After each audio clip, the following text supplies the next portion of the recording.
tema, que es buenas prácticas de vacunación segura para la reducción de errores programáticos. Como habíamos visto en la ponencia anterior, los errores programáticos son justamente lo que nosotros podemos influenciar para que no se den estas reacciones adversas, ¿no?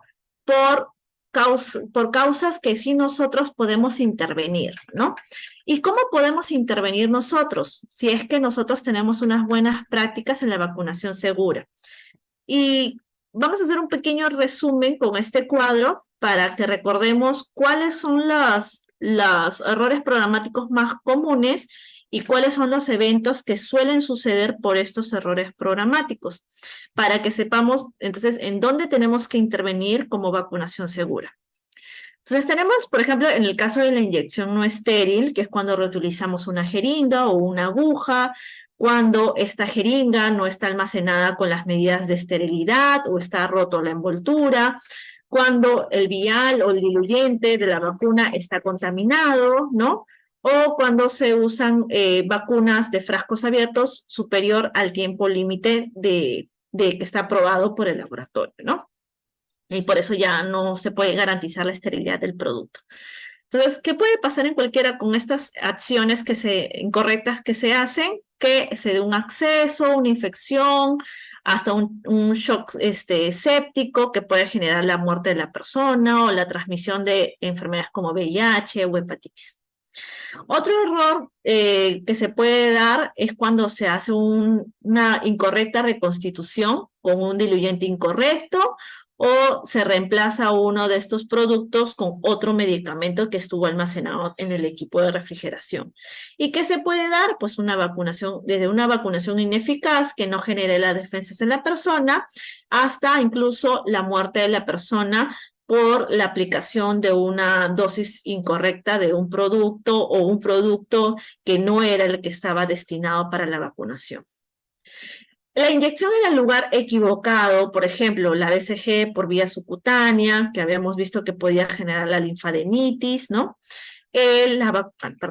La vacunación muy superficial de algunas vacunas que son intramusculares, que puede generar los nódulos, la reacción local más intensa, ¿no? O la colocación de las vacunas intramusculares a nivel del glúteo, que puede lastimar el nervio ciático. El transporte y almacenamiento inadecuado de las vacunas, que puede desde malograr nuestra vacuna por una inadecuada conservación de cadena de frío y ya no generar las defensas que queremos, hasta colocar la vacuna congelada y con estos cristales de aluminio solidificados y generar una reacción local más intensa. Y por último, cuando hacemos caso omiso a las contraindicaciones, ¿no? ¿Qué es lo que puede suceder? Una reacción grave previsible, ¿no? Si es que esta persona es alérgica a alguno de los componentes y no indagamos antes de la aplicación de la vacuna, pues lo más común que pueda suceder es una anafilaxia por la exposición a este componente al cual ya esta persona sabía que era alérgico, ¿no? Entonces, para tener estos aspectos prácticos de una correcta vacunación, tenemos que tener en cuenta que hay 3 momentos en el acto vacunal, ¿no? El antes del acto vacunal, que involucra a las capacidades o los conocimientos, las habilidades del vacunador, y la preparación de la vacuna, ¿no?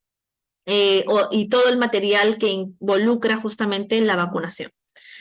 El segundo momento es el acto vacunal, o sea, el momento en que la persona recibe la vacuna.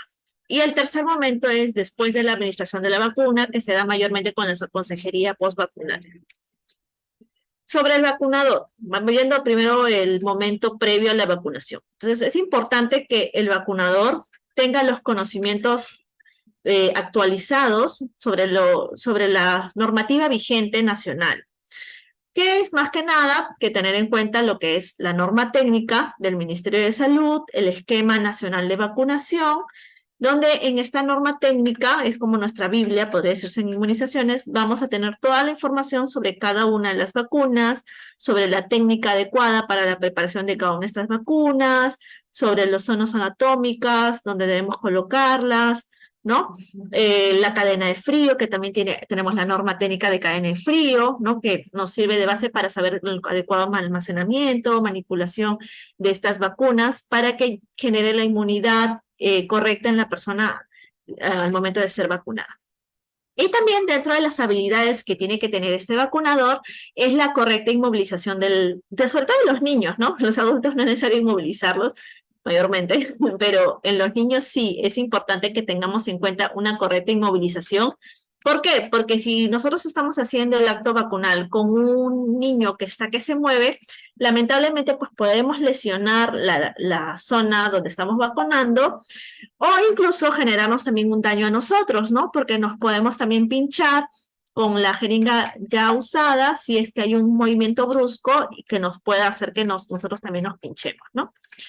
En el caso de los lactantes, los niños pequeños es un poco más fácil la inmovilización que los niños más grandes, pero igual es importante que sí tengamos una correcta inmovilización. En los lactantes, pues ellos están echados en la camilla, ¿no? Están en decúbito lateral. Se pide al acompañante, a la persona que esté llevando al niño a vacunar, que pueda ayudar en la sujeción de la mano del bebé y de la pierna también del bebé, ¿no? Para que podamos de esta manera nosotros centrarnos en la zona anatómica del tercio medio, del vasto externo, de la piernita del bebé, hacer una astrasepsia adecuada, con movimientos centrífugos hacia la parte exterior y también colocar en el ángulo correcto nuestra vacuna con la jeringa apropiada.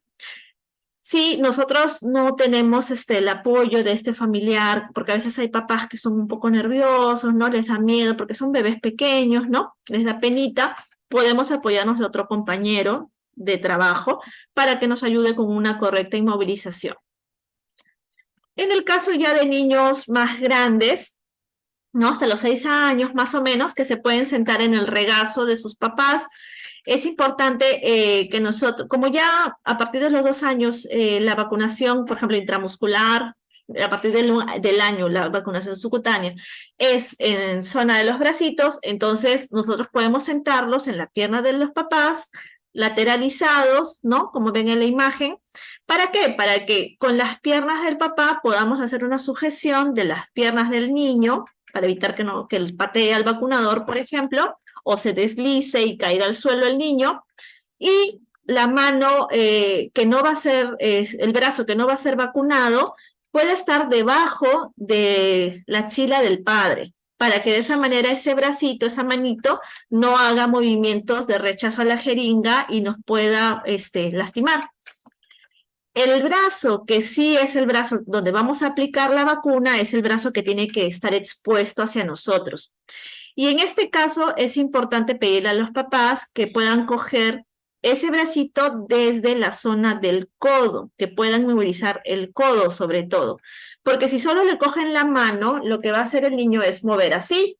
En cambio, si le cogen el codo, es más fácil que tengan una fijación y nosotros podamos tener la zona deltoidea o subdeltoidea más fija para poder nosotros aplicarle la vacuna. Entonces, la inmovilización es muy importante para que tengamos nosotros la tranquilidad, la seguridad de poder trabajar bien durante el acto vacunal. El lavado de manos. El lavado de manos antes y después de la vacunación es una de las medidas más importantes de bioseguridad. En el caso de las vacunas no es necesario el uso de guantes, salvo que el paciente que ustedes vayan a atender sea portador, ¿no? De alguna infección en la cual ustedes sí necesiten una protección adicional, ¿no? Para evitar cualquier riesgo ante un posible pinchazo, ¿no?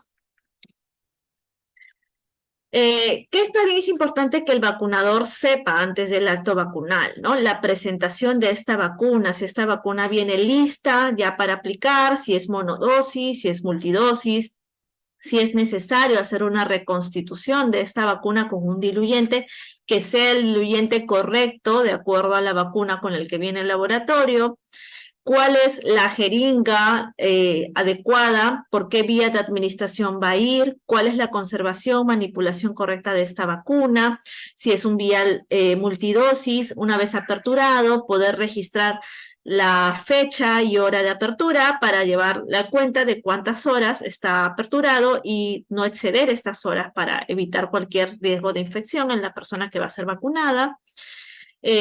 Conocer los intervalos también de aplicación de estas vacunas, ¿no? Como vamos a ver más adelante, hay vacunas que pueden ser administradas simultáneamente en la misma fecha, como hay vacunas que deben pasar un intervalo de 30 días si no son aplicadas en la misma fecha. Y la vía de administración correcta, ¿no? De acuerdo a la edad, por ejemplo, de la persona, vamos a definir cuál es la zona anatómica correcta, como lo vamos a ver más adelante, y poder así nosotros hacer la elección de la vacuna adecuada, ¿no? Esta decisión pues debe darse consultando sobre todo lo que es el historial de vacunas del paciente para evitar cualquier error. Actualmente nosotros, pues, aparte del carnet físico, ¿no? Que es lo que los padres de familia llevan cuando llevan a vacunar a sus hijos, también contamos con el carnet virtual, ¿no? Vamos a, un ratito voy a dejar de compartir para mostrarles un poco.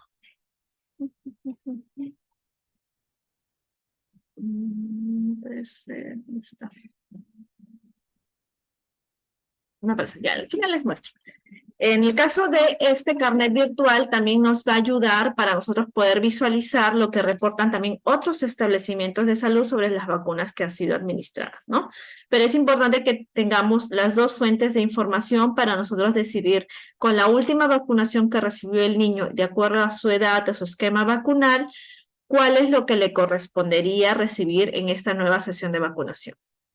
Es importante que ustedes, aparte de la norma técnica de vacunación, también se den un tiempo de leer el inserto del laboratorio con el cual le distribuyen las vacunas, ¿no? Porque a veces en los insertos hay información adicional a lo que dice en la norma técnica o información que se va actualizando, ¿no? Recuerden que las normas técnicas mayormente se revisan cada 2, 3 años, ¿no? Sale una nueva actualización, pero los insertos de los laboratorios a veces se actualiza más frecuentemente. Y el mantenimiento de cadena de frío de acuerdo también a la norma de cadena de frío, ¿no? Es importante que sepamos qué vacunas son más sensibles a la congelación, cuáles son las más sensibles a la temperatura y a la luz, para que cuando hagamos la manipulación, la preparación de estas vacunas, tengamos en consideración estas especificaciones, ¿no?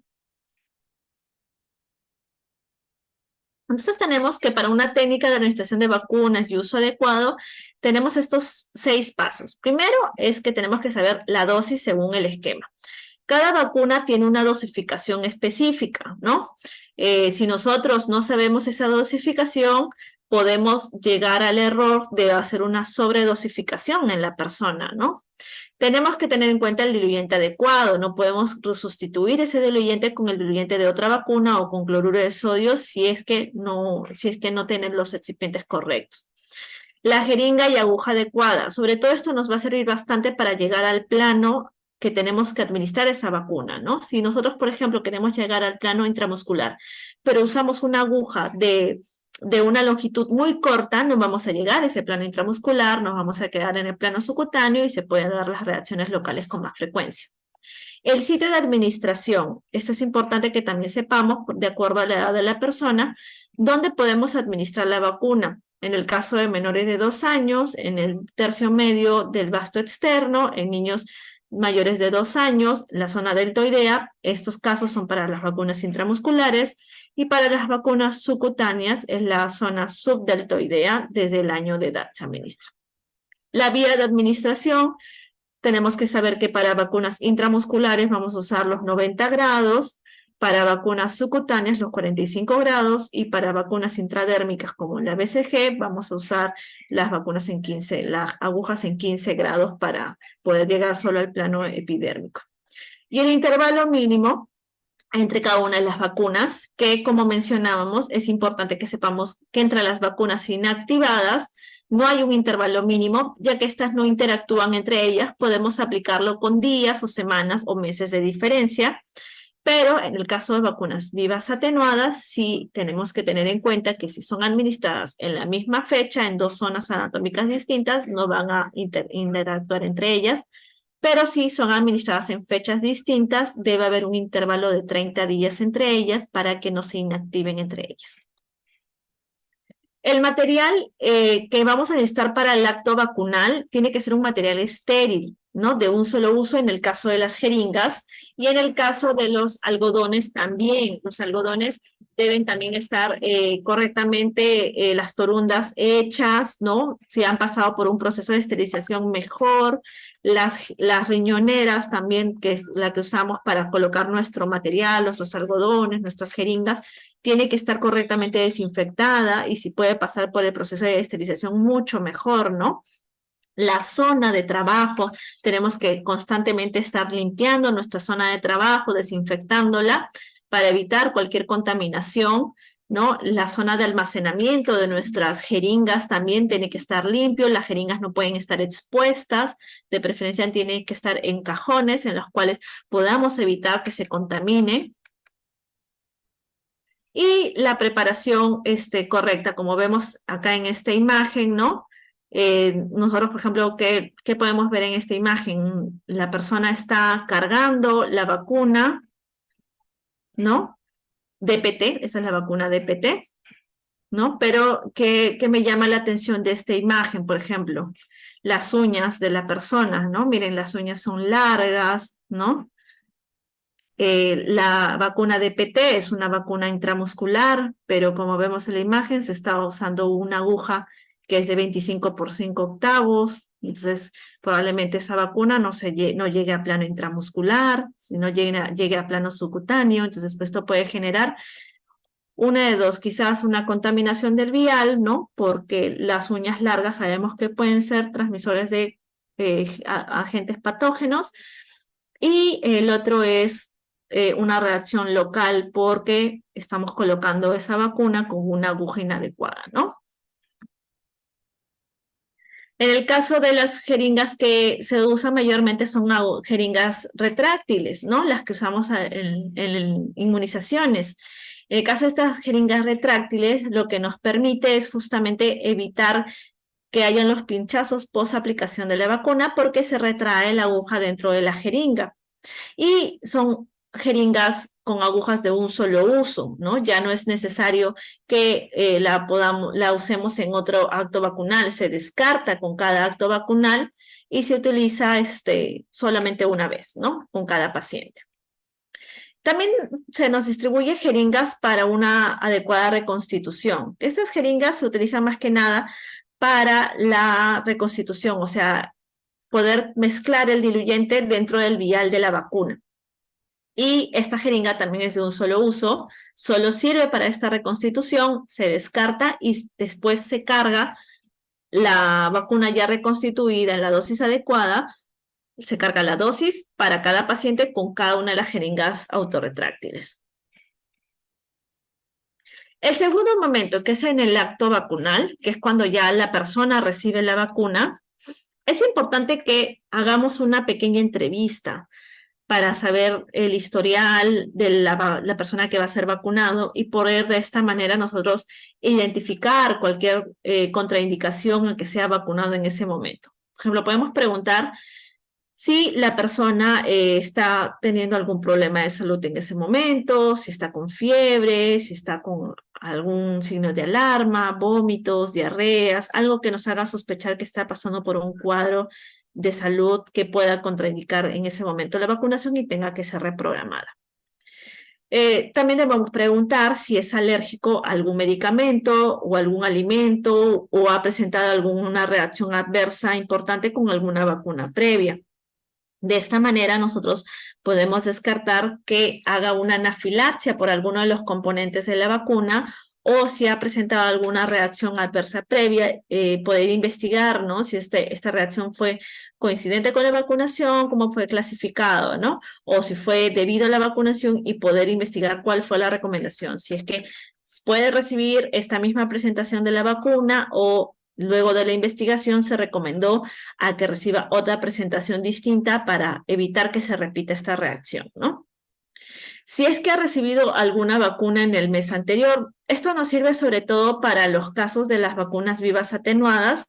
Nosotros podamos hacer un intervalo adecuado si es que recibió hace poco una vacuna viva atenuada y evitar así la inactivación de estas vacunas. Si tiene alguna enfermedad crónica, ¿no? Por ejemplo, personas que son diabéticas, cardiópatas o que tengan algún trastorno de la coagulación para tener ciertas medidas de cuidado durante el acto vacunal. Por ejemplo, en las personas que tienen algún trastorno de la coagulación, tenemos que tener cuidado con las vacunas intramusculares. La hemostasia, después de la aplicación de esta vacuna, debe ser una hemostasia más prolongada para evitar justamente el sangrado, ¿no? Si es que esta persona tiene algún problema neurológico, también es importante que lo tengamos en cuenta, sobre todo si es que ha presentado síndromes como el Guillain-Barré, ¿no? En el caso de vacunas como influenza, el inserto del laboratorio productor sí pone como precaución la administración de esta vacuna de influenza en personas que hayan presentado algún cuadro como Guillain-Barré. Si esta persona tiene algún problema en su sistema inmunológico, por ejemplo, está recibiendo algún tratamiento quimioterápico, radioterapia en los últimos 3 meses, o está recibiendo dosis de corticoides altas y prolongadas, ¿no? Si ha tenido alguna transfusión sanguínea o le han administrado alguna inmunoglobulina en el último año. Esto es importante porque nos va a determinar si esta persona tiene algún riesgo en su sistema inmunológico por el cual deberíamos aún aplazar o está contraindicado quizás que sea administrada alguna de las vacunas vivas atenuadas. También es importante que indagamos si es que esta persona vive con una persona que tenga algún problema inmunológico. A veces no es la persona que está siendo vacunada la que tiene el problema inmunológico, sino es algún familiar cercano, los papás, los abuelos que cuidan al niño, están en quimioterapia, radioterapia o han recibido el trasplante de un órgano. Y estas personas son las que podrían verse afectadas si es que tienen contacto con la persona vacunada, si es que esta persona vacunada, por ejemplo, recibe vacuna polioral, ¿no? Y esta vacuna polioral, como sabemos, por 4 a 6 semanas elimina residuos de esta vacuna que si tienen contacto con la persona inmunosuprimida, esta persona es la que puede desarrollar una polio paralítica postvacunal, ¿no? Entonces, por eso es importante también saber si en el entorno cercano hay alguna persona inmunosuprimida y si fuera así, evitar las vacunas vivas atenuadas orales, como es polio oral o rotavirus, hasta que esta persona, o limitar el contacto si es que es un familiar lejano, que simplemente no haga visitas por este tiempo de 4 semanas a 6 semanas. Y en el caso de ser una mujer en edad fértil, también consultar si hay la posibilidad de que esté embarazada, ¿no? Porque tenemos un esquema de vacunación en gestantes, ¿no? Y hay ciertas vacunas que aún no están autorizadas para el uso en gestantes, pues es importante que se haga esa pregunta en mujeres en edad fértil. En el caso de falsas contraindicaciones, ¿no? No es contraindicación si la persona ante estas preguntas nos dice que tuvo una reacción leve, sin importancia. O sea, por ejemplo, si es que la persona presentó dolor, inflamación local que se dio en 2, 3 días, que es dentro de lo frecuente, eso no es una contraindicación para que reciba la vacuna, ¿no? Pero si en caso nos dice, no, sí, presenté un rash cutáneo y después no pude respirar, se me cerró la garganta, me llevaron a emergencia, estuve en trauma shock, me pusieron epinefrina y me dijeron que tuve una anafilaxia, entonces en ese caso sí sería una contraindicación hasta que indaguemos bien qué es lo que pasó con esta reacción y cómo fue clasificada. La prematuridad no es una contraindicación. Tampoco es un motivo de retraso de la vacunación. No es necesario que nosotros hagamos una conversión de edad cronológica con edad gestacional para que reciba su vacuna. La edad cronológica es lo que prima en los niños prematuros, ¿no? Cuando ellos tengan sus 2 meses, pueden ya iniciar su esquema de vacunación. Peso aproximado, 2 kilos, ¿no? Ya pueden iniciar incluso con vacunas de los 2 meses, porque tenemos ciertos bebés prematuros que a los 2 meses recién tienen 2 kilos, 2 kilos 500, y tampoco el peso es una contraindicación, el retraso en el crecimiento, porque es propio de la prematuridad. Recordemos que los niños prematuros son los niños que son más susceptibles a tener ciertas infecciones, sobre todo si es que permanecen hospitalizados, ¿no? Por su prematuridad, puede tener infecciones intrahospitalarias que podríamos prevenir con la vacunación. La lactancia materna tampoco es una contraindicación. En el caso, por ejemplo, de las vacunas orales como rotavirus, que se dan a los 4 meses, no es que esté contraindicado darle la rotavirus si acaba de tomar leche o que le dé leche después de la rotavirus por un tema de que la leche vaya a interferir con la vacuna. Mayormente se les recomienda a las madres es que no le den la leche inmediatamente porque podría generar regurgitación, ¿no? Propio de la lactancia y en esa regurgitación quizás expulsar la vacuna que le acaban de administrar. Pero no es que esté contraindicado si es que ya le dio la leche, no es que esté contraindicada darle la vacuna por un tema de interferencia con la lactancia. Malnutrición tampoco es una contraindicación, ¿no? O si es que va a iniciar alimentos nuevos, por ejemplo, en los niños de los 6 meses, tampoco es una contraindicación que pueda recibir sus vacunas. Que tenga signos de enfermedades respiratorias leves, ¿no? Por ejemplo, que tenga un poco de secreción nasal, un poco de tos, pero que no se esté evidenciando una infección como una neumonía, entonces no sería una contraindicación, ¿no? A veces incluso presentan un poco de calentura, un poco de fiebre, ¿no? Eh, pero es evaluado por el médico y no requiere un tratamiento específico, tampoco sería una contraindicación. El tratamiento con antibióticos tampoco es una contraindicación para la vacunación porque los antibióticos no van a interferir con la vacunación en sí. Incluso a veces están con antibióticos tópicos y que son cremas oftálmicos y tampoco es una contraindicación para que sean vacunados. Contacto reciente con un paciente que tenga alguna patología tampoco no es una contraindicación. Estar en ayunas tampoco es una contraindicación. La ictericia, sobre todo para la vacunación de los recién nacidos, a veces tenemos recién nacidos que por un tema de ictericia están en fototerapia, no es contraindicación para que puedan recibir sus vacunas tampoco.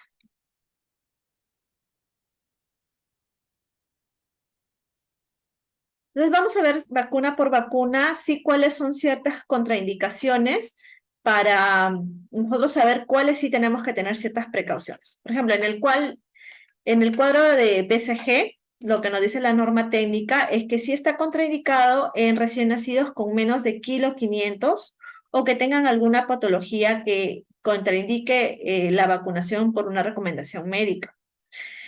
Enfermedades infecciosas, quiere decir si el niño o la gestante, ¿no? Durante el último trimestre de gestación tuvo cuadro de sarampión o varicela y el niño puede tener una varicela, una sarampión congénita, sí se aplaza la vacunación de BCG hasta un mes de transcurrir esta infección. Si tiene alguna reacción dermatológica severa en la área de aplicación, una inmunodeficiencia, ¿no? O si es que, por ejemplo, es hijo de madre con VIH y la madre no ha tenido tratamiento de antirretrovirales o lo ha abandonado, entonces tiene una carga viral alta al momento del parto, entonces ahí sí es importante aplazar la vacunación BCG hasta que se haga el descarte en el niño. Si es hijo de madre con TBC, también es importante aplazar la vacuna BCG hasta que se haga el descarte de la TBC congénita en el niño, ¿no? Para evitar justamente que no vaya a ser que tenga una TBC congénita y al aplicar la vacuna BCG se haga la diseminación de la cepa.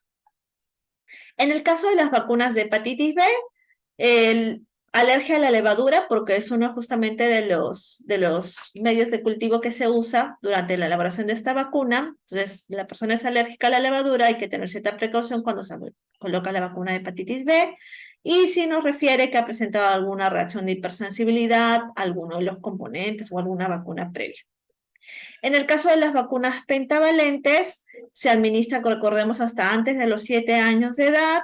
Y si nos dicen también que hay algún problema neurológico, como convulsiones constantes en los últimos 6 meses, también hay que tener cierta precaución.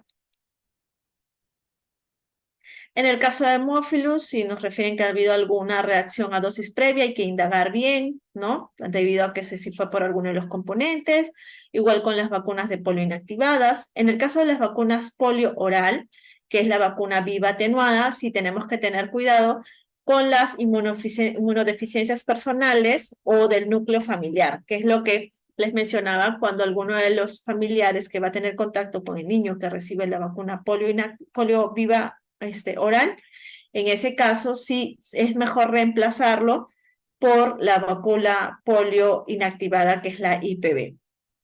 O si el niño está con el tratamiento inmunosupresor, también hay que reemplazarlo por la vacuna IPV. Ejemplos de niños que puedan tener cierta inmunosupresión que sería la recomendación, ¿no? De usar IPV en este caso. Si el niño es portador del virus del VIH, si tiene lupus, si tiene síndrome de Cushing, si tiene un tratamiento oncológico, anemia severa, está en tratamiento por corticoides en dosis altas y prolongadas. Y en el caso de cuando no sea el niño el que tenga la inmunosupresión, sino sea alguien del núcleo familiar, si fuera padres VIH, incluyendo cuando hay pareja discordante, ¿no? Familiar que esté en quimioterapia o radioterapia, que tenga un trasplante o que el familiar esté con el tratamiento de corticoides en dosis altas y prolongadas. En todas estas dos situaciones es necesario identificar, ¿no? Si hay estas situaciones, reemplazar la vacuna polio oral viva atenuada por la vacuna polio inactivada inyectable, ¿no? O suspender la vacunación de ser necesario hasta que, si es que esta condición se puede modificar más adelante.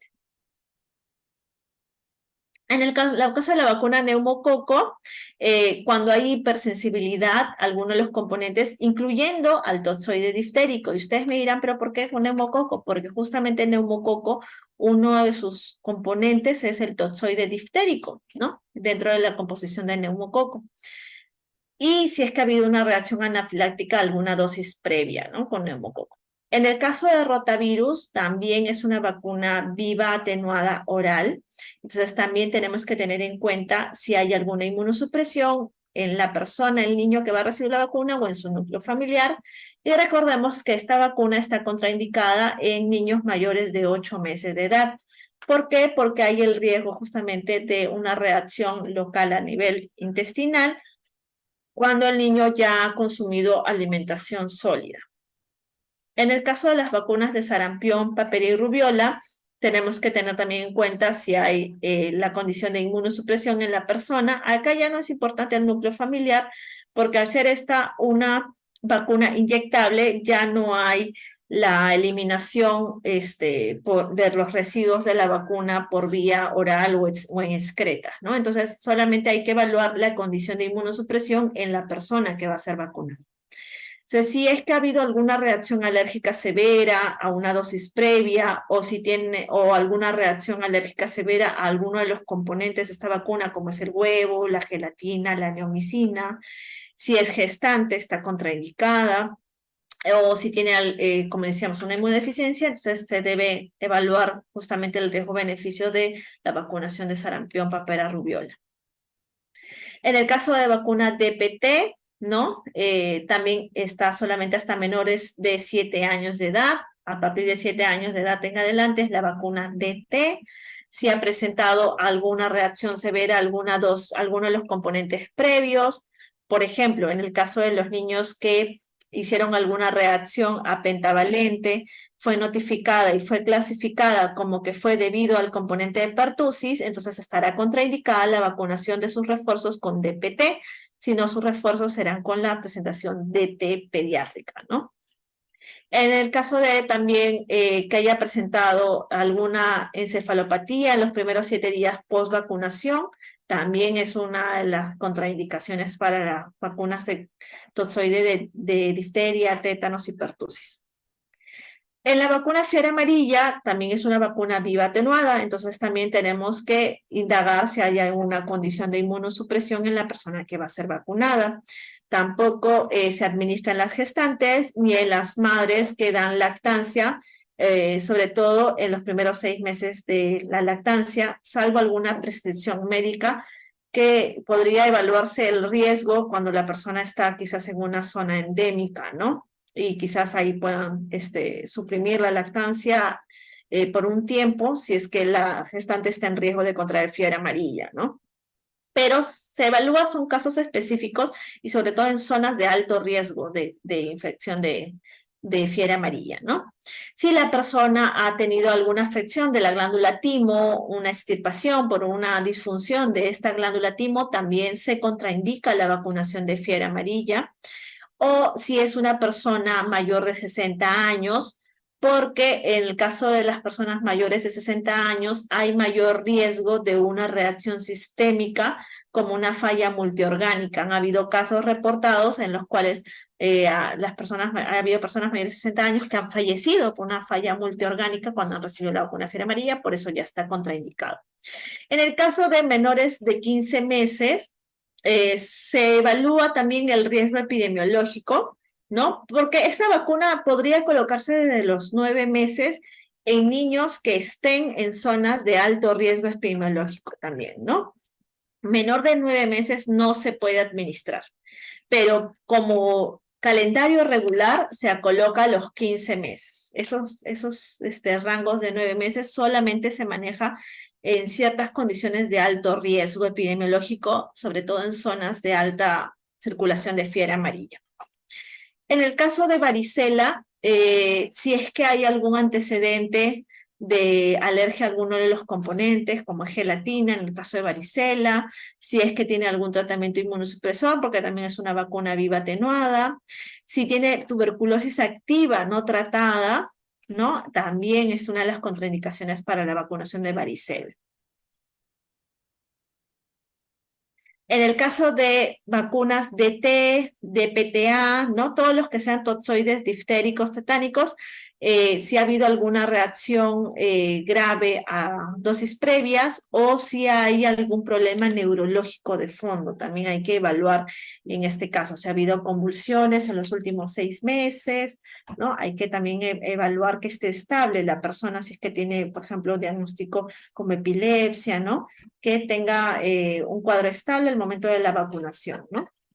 La hepatitis A, posponer si en caso está con una enfermedad febril aguda, grave, o sea, temperaturas altas, ¿no?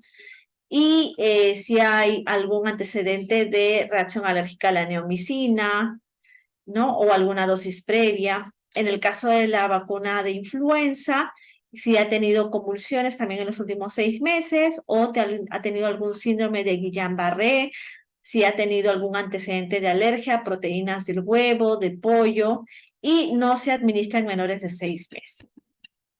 Ahora, en cuanto a los aspectos prácticos para la aplicación de la vacuna, es importante que de acuerdo a cada una de las vacunas se administre en el sitio y vía correcta, ¿no? Esta habilidad, estas destrezas se dan con el día a día, con las atenciones diarias. Quizás, como ustedes ven en la primera imagen, la inmovilización correcta del niño nos va a ayudar bastante en que nosotros podamos administrar la vacuna por una vía correcta, ¿no? De esa manera nosotros tenemos mayor facilidad de trabajo y podemos respetar los ángulos correctos de las agujas, ¿no? Para que podamos llegar al plano correcto de administración. El intervalo mínimo, eso sí, lo tenemos que ver antes de la aplicación de la vacuna, cuando veamos el historial de vacunas. También conocer las características de la vacuna que vamos a administrar, ¿no? Para poder detectar cualquier anomalía o cualquier compuesto que no es lo habitual, ¿no? Alguna sedimentación y que nos pueda hacer dudar de seguir usando o no ese vial antes de colocar la vacuna.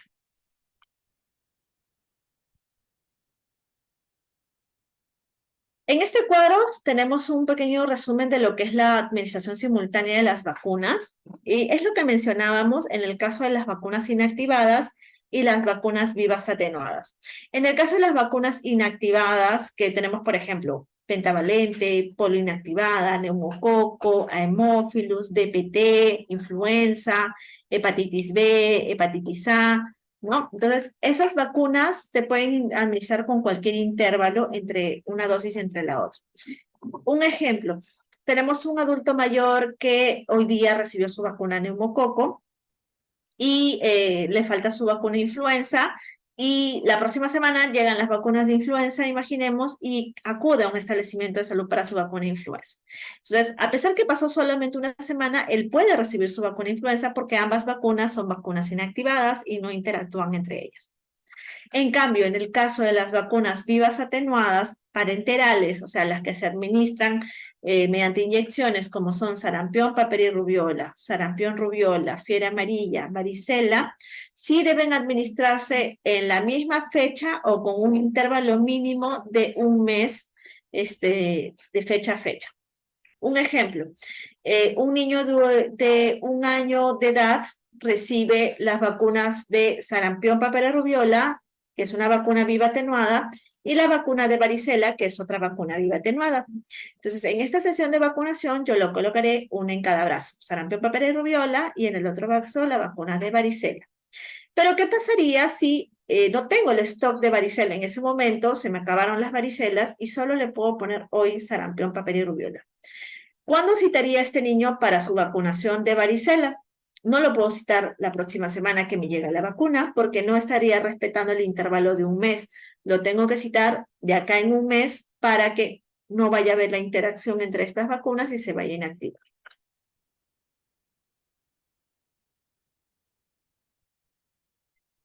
En el caso de la limpieza en la zona de inyección, tenemos que tener en cuenta que podemos usar jabón antimicrobiano o también podemos usar la clorexidina al 0,05%. De preferencia no se usa alcohol, sobre todo para el uso en vacunas vivas atenuadas, porque los residuos del alcohol que pueden quedar en la piel cuando se aplique la vacuna e interactúen con estos residuos del alcohol, lo que va a hacer es inactivar a estas vacunas vivas atenuadas y no va a generar la inmunogenicidad que nosotros queremos para que tengan los anticuerpos adecuados después de la vacunación. Entonces, estas dos sustancias podemos usar agua con jabón antimicrobiano o la clorexidina al 0,05%.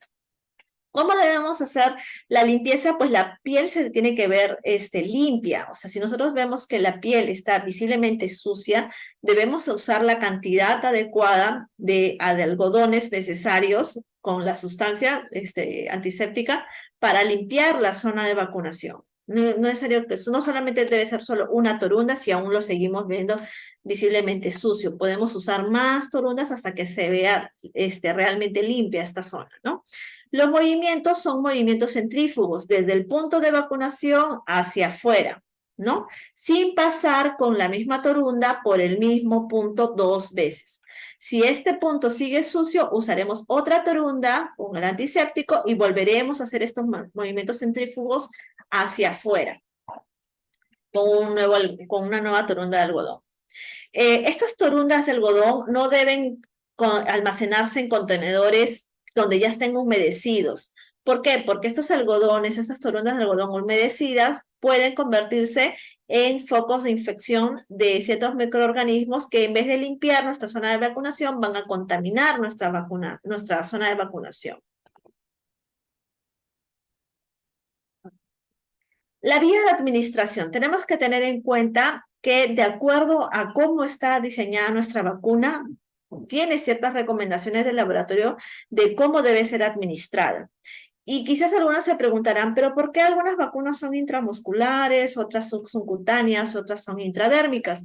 Pues porque cada una de estas vacunas, al momento de ser aplicadas en este plano correcto, va a ser una pequeña simulación de cómo se debe replicar este virus o esta bacteria para que mi organismo, mi sistema inmunológico, genere los anticuerpos y los reconozca, ¿no? En futuras infecciones.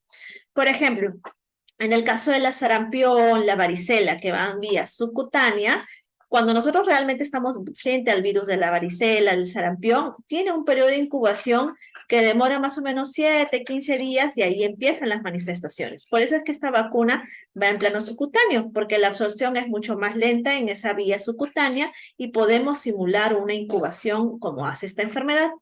En cambio, otras enfermedades que son, por ejemplo, la difteria, la pertusis tienen una incubación más corta, ¿no? Por eso es que van en el plano intramuscular, donde la absorción es mucho más rápida y podemos así preparar a nuestro sistema inmunológico para cómo realmente sería esta infección.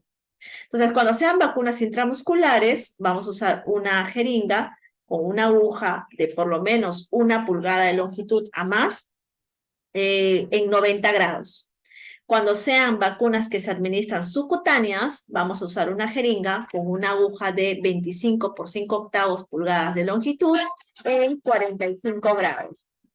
Y en el caso de las vacunas intradérmicas, vamos a usar una aguja, ¿no? De calibre muy fino, más o menos 27G de calibre, que es muy fino el bisel, y en 15 grados para llegar solamente al plano de la epidermis.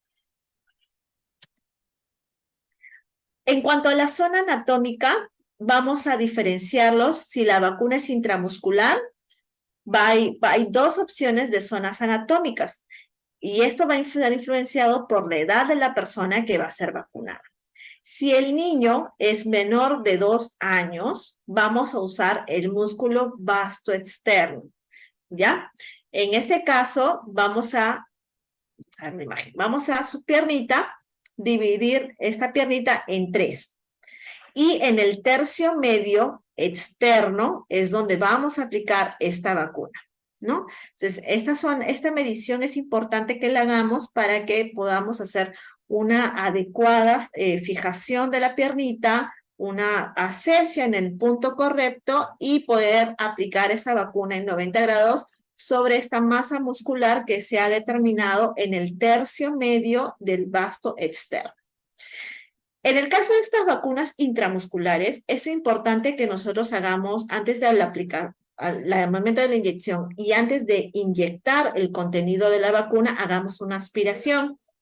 ¿Por qué? Porque tenemos que descartar que esta aguja haya llegado a algún vaso sanguíneo y antes de inyectar el producto no vaya a inyectarse de vía endovenosa. Si nosotros aspiramos y tenemos un retorno venoso, un retorno sanguíneo, entonces no debemos aplicar ese producto. Debemos retirar y colocar en otro plano de este tercio medio para evitar justamente la inyección endovenosa.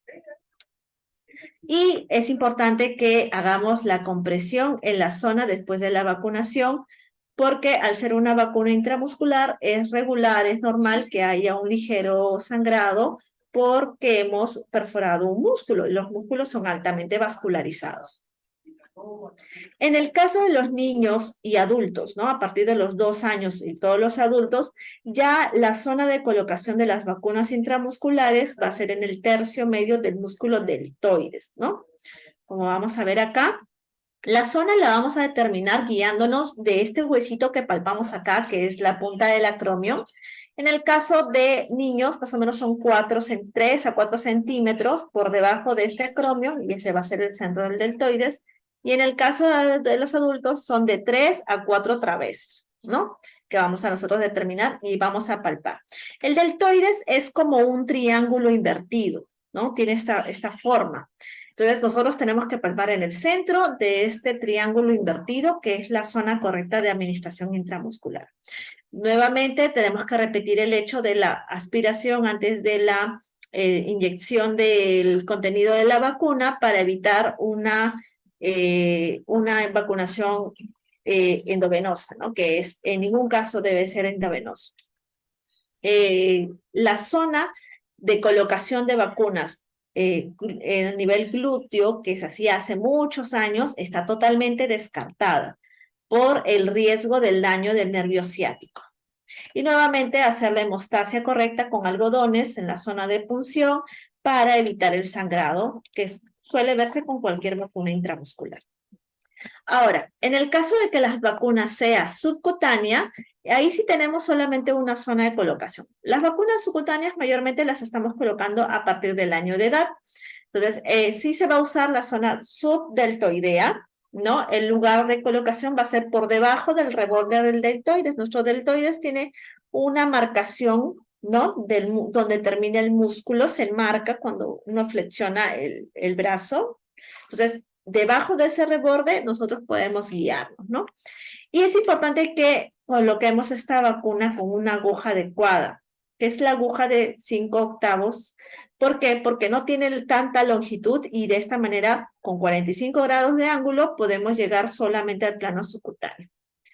En este caso, no es necesario hacer una aspiración, porque en el plano subcutáneo la vascularización es más lenta, inferior, por eso es que la absorción es más lenta. Pero sí es importante que nosotros hagamos un pequeño pliegue, ¿no? En la zona para poder definir bien de solamente estar colocando en nuestro tejido subcutáneo. Las prácticas incorrectas, ¿no? Durante esta manipulación es, por ejemplo, este ejemplo que vemos en la imagen, ¿no? Dejar agujas en los viales, ¿no? Son prácticas incorrectas porque pueden resultar con la contaminación de las dosis restantes, ¿no? Es una práctica que no debemos ver ni en la vacunación ni en ninguna preparación de ningún producto farmacológico tampoco. La política de los frascos abiertos. Habíamos hablado que tenemos que tener en cuenta cuando los viales son viales multidosis, quiere decir cuando se usan para 10, 5, 6 personas, ¿cuánto es el tiempo máximo que puede usar este vial que ya fue reconstituido?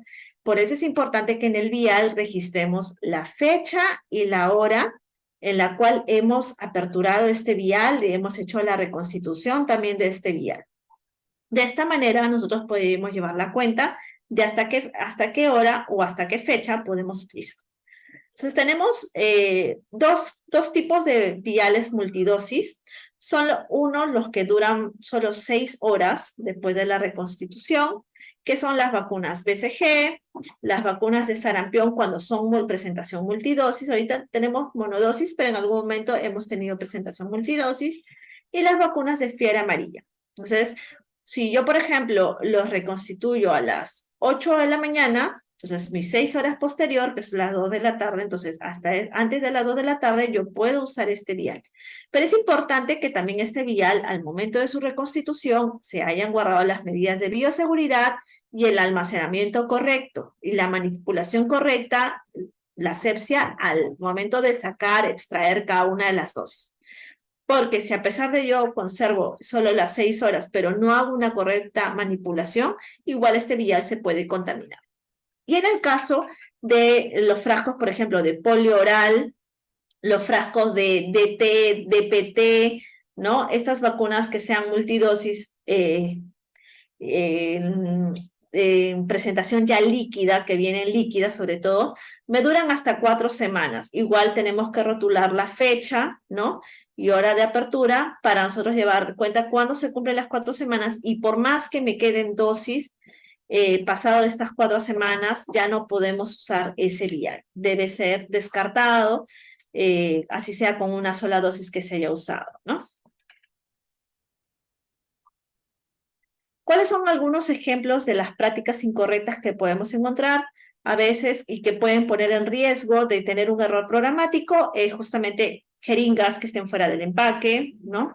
Que estén ahí para cualquier uso y así pasen minutos hasta el próximo uso, no debe usarse.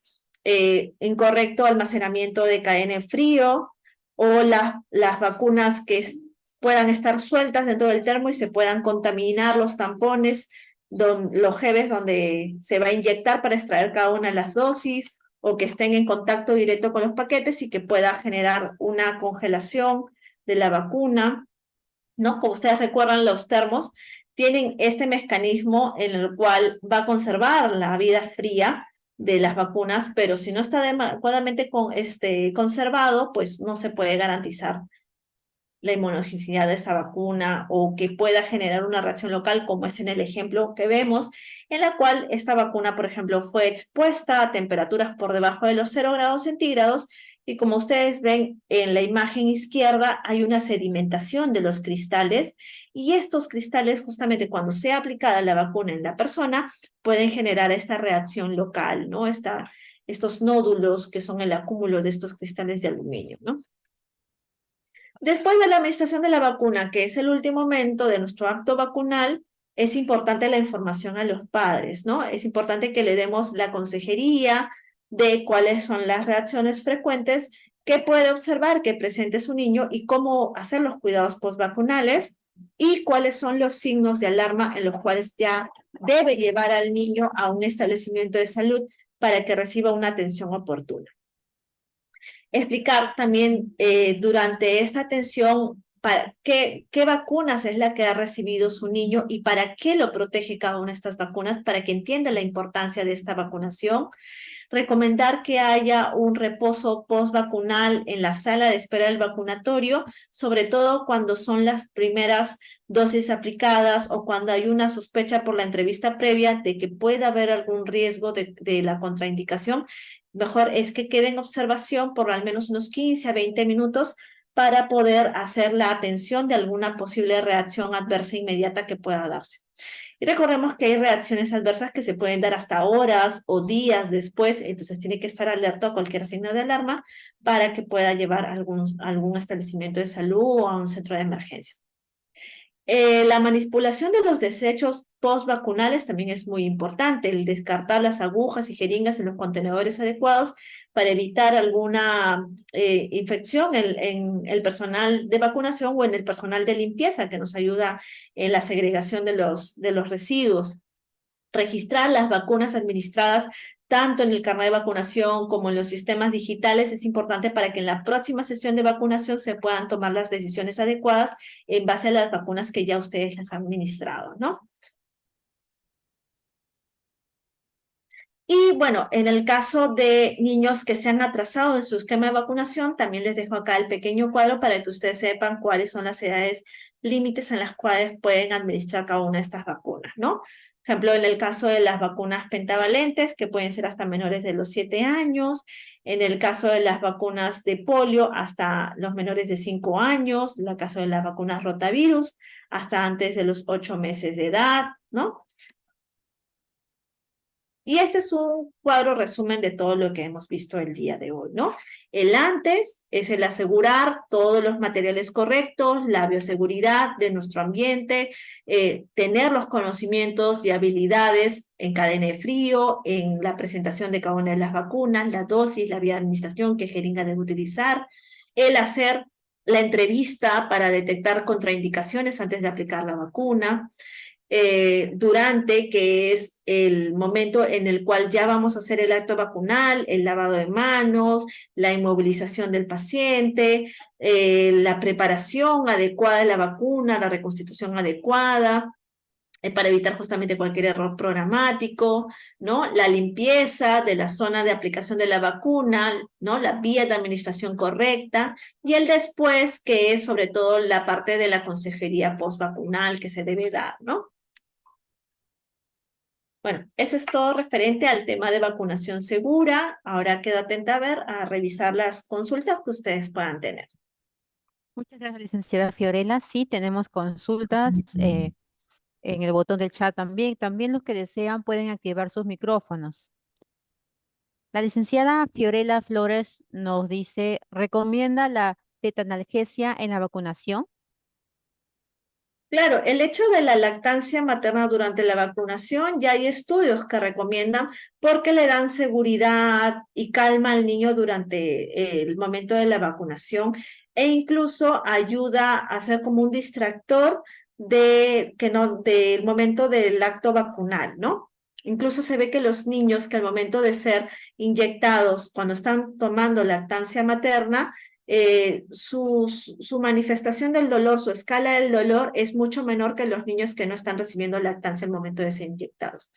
Sí es recomendable y ya hay estudios que también lo recomiendan.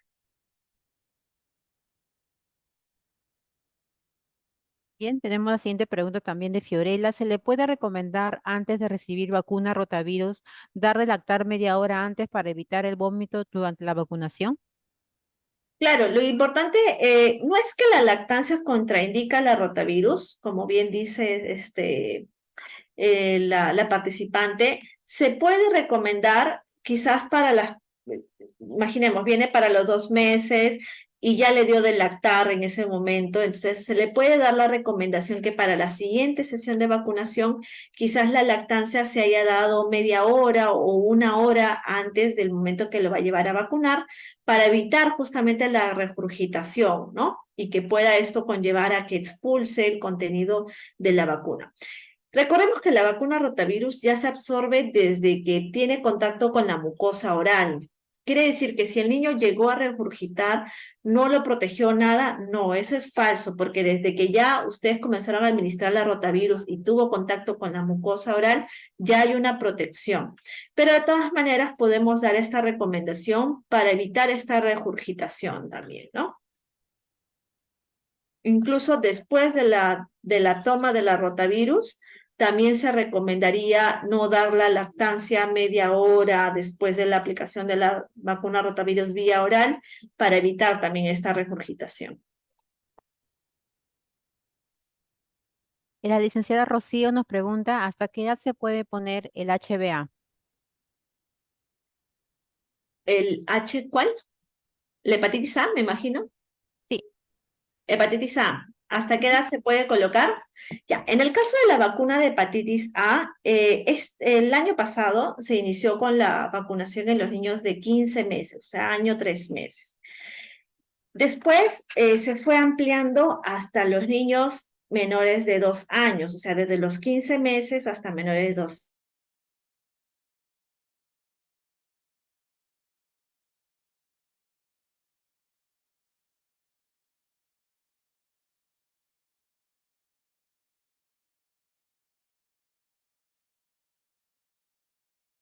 Es una vacuna que recién se estaba introduciendo en el esquema nacional y poco a poco se iba a ir aumentando los abastecimientos. Actualmente que ya tenemos un abastecimiento completo, ¿no? De esta vacuna, tenemos que guiarnos de lo que nos dice los periodos máximos de vacunación vamos a ponerlo acá, en niños que estén en esquemas retrasados. En el caso de la vacuna de hepatitis A, este cuadro del ministerio nos refiere hasta antes de los 5 años de edad. Vamos a verlo, lo voy a proyectar, creo que ahí está. Ujú. Acá está. Entonces, ustedes, este cuadro también es importante que quizás lo tengan en una zona de alta visualización en su vacunatorio para que sea de consulta. Ustedes, como ven acá, dice, se inicia a la captación y se administra hasta menores de 5 años de edad. Entonces, es una dosis única, eso sí. Quiere decir, si el niño recibió a los 15 meses, ya no necesita otra dosis más en el calendario nacional, pero si encuentran un niño que tiene 2 años, 3 años y no recibió esta vacuna de hepatitis A el año pasado, entonces pueden administrarle esa dosis única. de acuerdo, Una licenciada. También la licenciada Fiorella nos pregunta, ¿cuánto es el intervalo que puede usar para aplicar la vacuna para la hepatitis A si ayer se vacuna de 18 meses a un niño de 1 y 8 meses? Ya. En el caso de la vacuna de hepatitis A, recordemos que es una vacuna inactivada. Entonces, esta vacuna inactivada, como habíamos visto también, no tiene interferencia de intervalo con otras vacunas. Las vacunas inactivadas pueden administrarse la misma fecha que con otra vacuna inactivada u otra vacuna viva atenuada o con días, semanas, meses de diferencia. Entonces, si por ejemplo el ejemplo que nos ponen es, ayer recibió la vacuna de hepatitis A y le faltan las vacunas del año y medio, ¿no? Que es la DPT, la segunda sarampión, papel y rubiola, y el refuerzo de polio, que este año estamos con refuerzo de polio inactivada IPV al año y medio. Entonces, en este caso, podemos administrarla, porque al ser una vacuna inactivada, puede recibir en los próximos días su vacuna DPT, su vacuna sarampión, su vacuna IPV. No hay ningún problema. El tema sería si, por ejemplo, fuera entre dos vacunas vivas atenuadas. Imaginemos que la vacuna que tenía trazada era la vacuna de varicela, que está recibiendo ayer varicela, pero le falta también su vacuna de sarampión, papel y rubiola. Esa vacuna de sarampión, papel y rubiola del año y medio tiene que ser la misma fecha que la varicela o con un mes de diferencia. Pero las vacunas inactivadas como la de hepatitis A no tienen esa interferencia.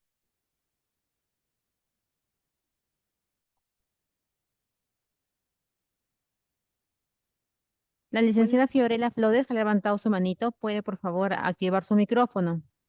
Sí, buenas tardes. Buenas tardes, licenciada. Quería una consulta.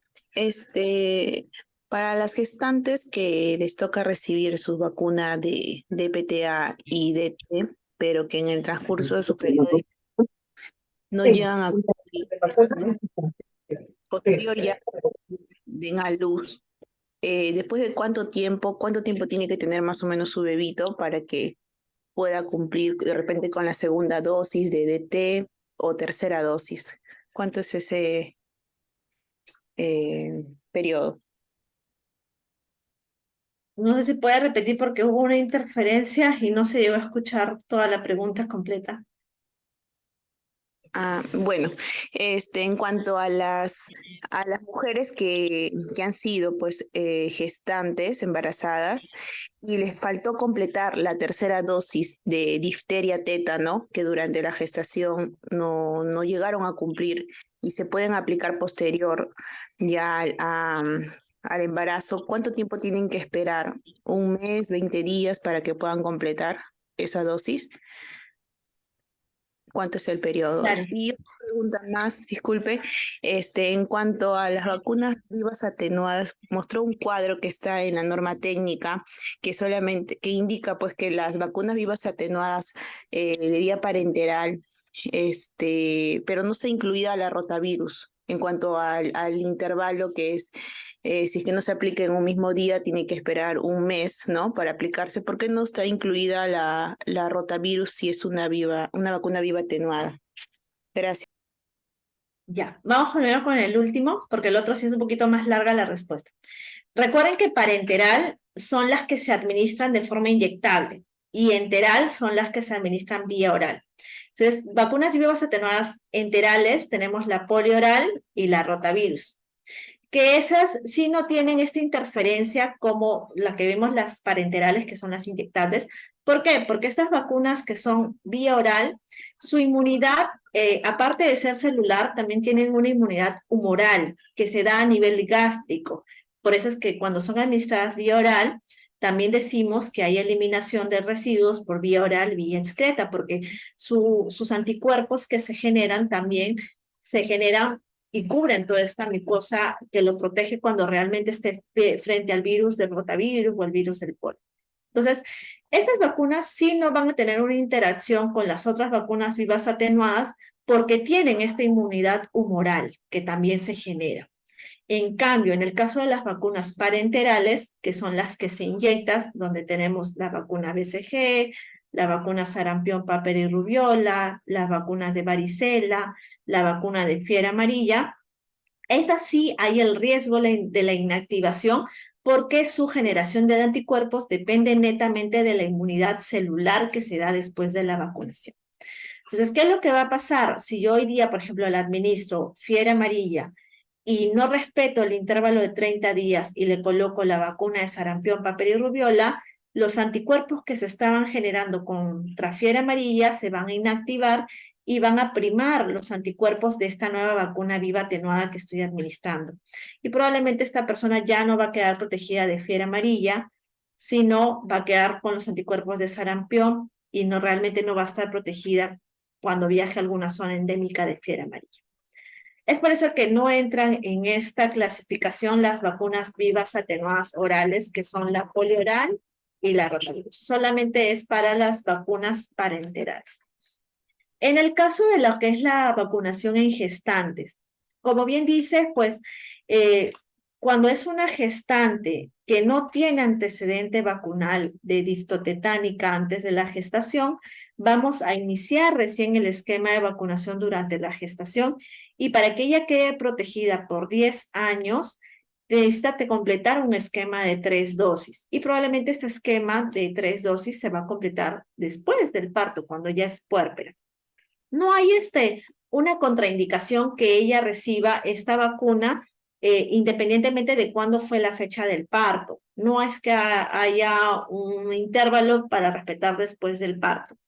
Lo que sí tenemos que guiarnos es cuándo fue la primera dosis de esta vacuna diftotetánica que haya recibido.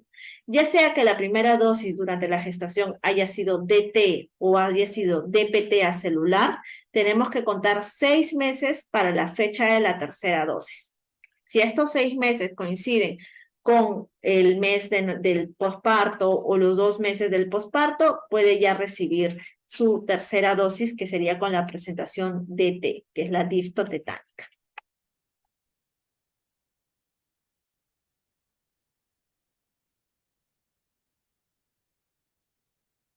Bien, espero que haya sido respondida, licenciada Fiorella, sus consultas. Vamos a continuar con la siguiente pregunta, la última pregunta, porque ya estamos fuera del tiempo. Nos está esperando la licenciada Rosa conectada. La licenciada Caroline Ugaz nos pregunta, buenas tardes, ¿me podría aclarar sobre la vacuna BCG? Si la madre es también sensible con tratamiento al día, no se estudia la placenta, ¿se aplicaría la vacuna BCG? Claro, en el caso de los hijos de madres con TBC activa, o sea que en ese momento tienen el diagnóstico de TBC, más allá que sean sensibles o resistentes al tratamiento antituberculoso, siempre se hace antes de la colocación de la vacuna BCG en el recién nacido, se tiene que hacer el descarte de la TBC congénita. Dentro de ese descarte va a incluir muchos estudios, uno de ellos justamente es el estudio en la placenta, pero no debe colocarse la vacuna BCG hasta que se haya descartado totalmente el riesgo de TBC congénita. Si se descarta todas las pruebas, ya sea el aspirado gástrico para el BK, la evaluación de la placenta, los diagnósticos por imágenes que también se hacen en estos casos, todo es descartado y no hay riesgo de TBC congénita, en este caso de este recién nacido, hijo de madre con TBC, después de esa conclusión, se recomienda la vacunación de BCG. No se hace previo. ¿Por qué? Porque si en caso el niño sí tuviera la TBC congénita y aplicamos la vacuna BCG, podríamos generar una diseminación de la cepa y generar una TBC multisistémica en el recién nacido. Y esto traería más complicaciones en el cuadro de ese bebé, ¿no? Excelente, licenciada Fiorella. Muchas gracias a todos los participantes por sus consultas. Licenciada Fiorella, nos estamos viendo el día de mañana, tanto en ponencia como en el taller. La licenciada Fiorella me ha compartido un formulario de farmacovigilancia que voy a estar compartiendo en el grupo para que ustedes puedan tenerlo y así de esa manera podamos hacer el taller respectivo. Ya, Disculpe, ¿podría hacer perfecto. una última consultita, por favor? ¿Me permiten? Ya, licenciada Por Virginia, a ver su favor. consulta. Sí, sí, licenciada Fiorella, solamente una consulta. Con respecto de la vacuna hepatitis B, por ejemplo, si tengo una persona de 20 años de edad que cuenta con sus vacunas de pentavalente durante su infancia, ¿hay necesidad que inicie la vacuna de hepatitis B? Sí, si es que esta persona recibió sus vacunas pentavalentes, como es lo habitual, ¿no? A los 2, 4 y 6 meses, este título de anticuerpos se van a ver altos durante la infancia, lo va a proteger contra la hepatitis B, ¿no? Porque es uno de los componentes justamente de la vacuna pentavalente, pero los estudios evidencian que aproximadamente en la adolescencia, a los 15 años, es que comienzan a disminuir los títulos de anticuerpos. Por eso es que es necesario reiniciar un nuevo esquema a los 16 años de edad con la presentación de vacuna de hepatitis B de 1 mililitro. Completar este nuevo esquema de 3 dosis de hepatitis B de 1 mililitro y en ese caso, si es población general, ahí culminamos su esquema de vacunación. Pero si es una población de riesgo, como por ejemplo el personal de salud que por su riesgo ocupacional puede tener exposición ante fluidos potencialmente contaminados, o por ejemplo algún paciente con una comorbilidad como los pacientes de diálisis, hemodiálisis, que por su tratamiento pueden tener alguna exposición a fluidos contaminados, se hace un dosaje de anticuerpos postvacunales periódicamente para ver la necesidad de algún refuerzo o una revacunación por el riesgo potencial que tuvieran, ya sea por su exposición ocupacional, el personal de salud, o por su exposición por los tratamientos que reciben, ¿no? Pero en población general, más allá de que tenga sus 3 dosis de pentavalente durante la infancia, Sí, a los 16 años de edad se recomienda un esquema de 3 dosis de vacuna de hepatitis B de 1 mililitro. Si tú encuentras un niño que no completó sus pentavalentes o no tuvo ninguna pentavalente en su infancia y aún no tiene 16 años, le vas a iniciar o completar sus dosis que quedaron inconclusas, pero con la vacuna de hepatitis B, ¿no? A partir de los 7 años de edad que ya no puede recibir pentavalente, vas a usar la hepatitis B, pero de 0.5 mililitros, hasta antes que tenga 16 años de edad. Entonces, si tenemos desde los 2 meses hasta los menores de 7 años, completas con las pentas. Si tienes desde los 7 años hasta los 15 años, hepatitis B 0.5 mililitros. Y si tienes 16 años a más, ya usas hepatitis B de 1 mililitro. Ya sea tanto para iniciar como para completar su esquema que quedó inconcluso. Y a los 16 años sí es un nuevo esquema a pesar de lo que haya recibido anteriormente, para que tenga un buen título de anticuerpos durante su adultez. Bien, licenciado. O sea, no necesariamente que sea el hepatitis B pediátrico de 0.5, sino que la misma hepatitis adulto solamente aspiro 0.5 y la administro al niño menor de 15 años. No, usas la presentación pediátrica. Se Puedo puede usar usarlo. la Ok. presentación pediátrica, para este Ah, caso. Bien. Muchas gracias, licenciada. Gracias, licenciada Virginia. Gracias, licenciada Fiorella. Ok, gracias a usted.